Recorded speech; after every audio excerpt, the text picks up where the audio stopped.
Step 2 is about making your plan. You can make your plan of how you want to lead your life and the support you need to do that. This is very different from the old system in which most people wouldn't have much say in planning their own support. The care manager would have done everything. But now, with self-directed support, you can make your plan on your own or with a friend or a relative, or you can get the help of a paid professional if you'd prefer. So once we were given the resource allocation, how much money we were going to spend, we looked at how would we actually spend that money. So Joseph has a circle of support where people help us to think about how best to spend that money and how best to get him alive, and have lots of open discussion about that. So the people on the circle are people who love and care about him, maybe some people who are paid to be in his life as well, and just really had some goals and vision of where we were actually moving on to. So a lot of the stuff in the early days was just about him getting a life, evenings, weekends, school holidays, but the plan has really happened in a lot quicker way than we probably planned. So he's gone from being able to go on holiday to Florida, to be able to go on to college, to be able to go on and do some voluntary work, to now actually getting the keys to his own house. Once you then have an idea of how much money you've got for that whole year, you then have something called a support plan, which is again very, very different, because the first questions it asks you is, what is the most important thing in your life? I've never been asked that before. And if you ask me what is the most important thing in my life, it's not how many times I go to the toilet or what I have to eat or what clothes I wear, although yes, they are important. But the most important thing in my life is my husband and my son and keeping out of hospital.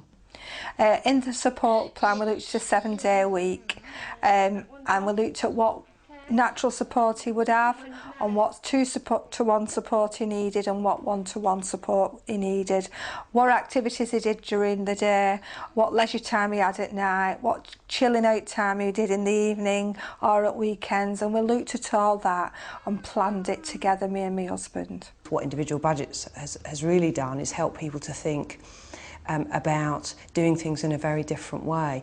For some people that has been quite difficult, because they felt that there isn't permission to do that, or it's not okay to do it. So we've spent a lot of time with people reassuring them that actually it's fine, and the solutions people often come up with are a whole lot better than the solutions we have. I made my plan with Karen, my wife. We looked at the things that were important, the things we needed to continue to do, any new things we needed to look at.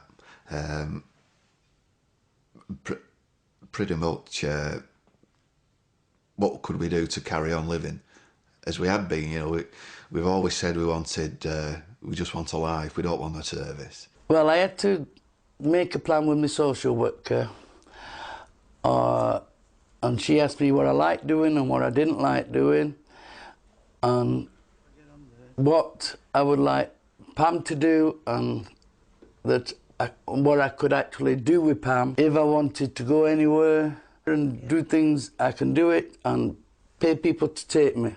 I thought about my own care needs first, then my family needs. That is my role as son, dad and grandparent. Lastly, my own enjoyment. So did you enjoy writing your support plan? We need to put down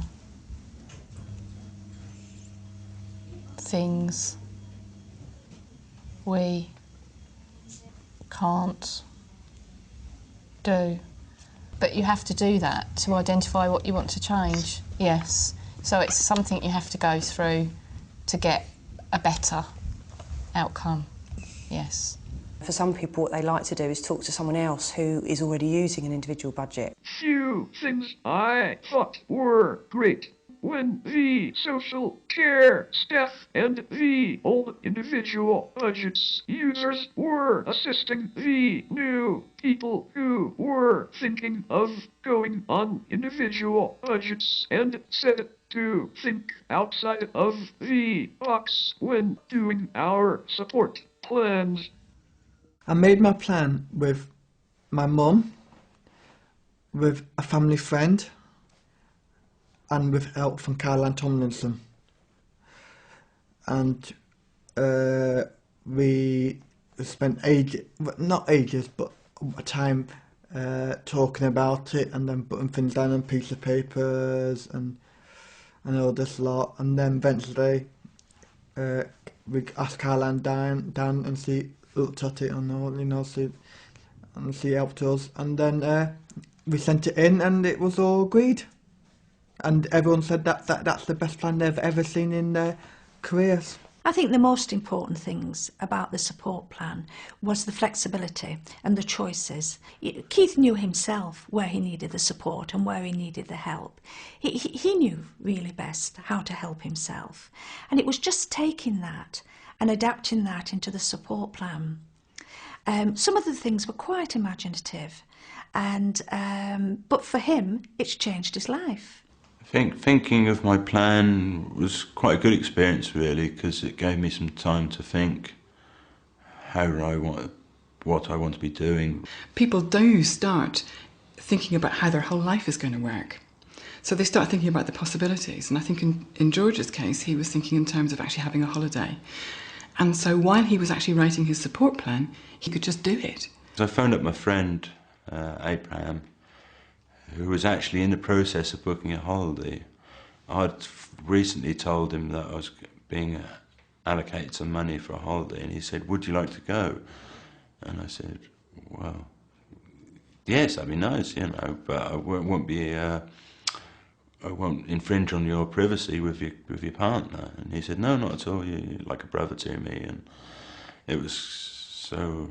And he said, "We're going to Tunisia," and I said, "How much is it?" I said, "Book it." So they booked it, and I wrote them out a cheque to pay for it.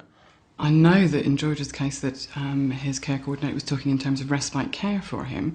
Now, the respite care would have been in a registered home, so he would have had a break from his home, but it would not have been as life-enhancing, I think, as going somewhere like Tunisia.